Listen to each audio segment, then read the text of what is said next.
पूछा है बच्चे का कि अगर किराएदार मुस्तहिक हो तो हम उसे ज़कात दे सकते हैं।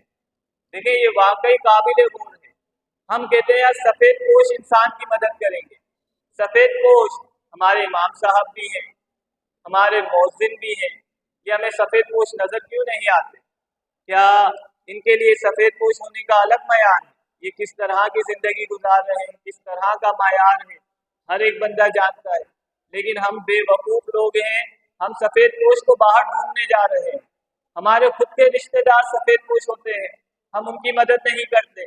हमारे खुद के किराएदार सफ़ेद पोश होते हैं, हम उनकी मदद नहीं करते। तो अगर वाकई आपका किराएदार वो जो है मुस्तहिक है तो आप उसे ज़कात दे सकते हैं, और ये ज़कात आप देंगे तो आपको ज़्यादा सवाब मिलेगा, एक ज़कात देने का और दूसरा आपके पड़ोसी होने का।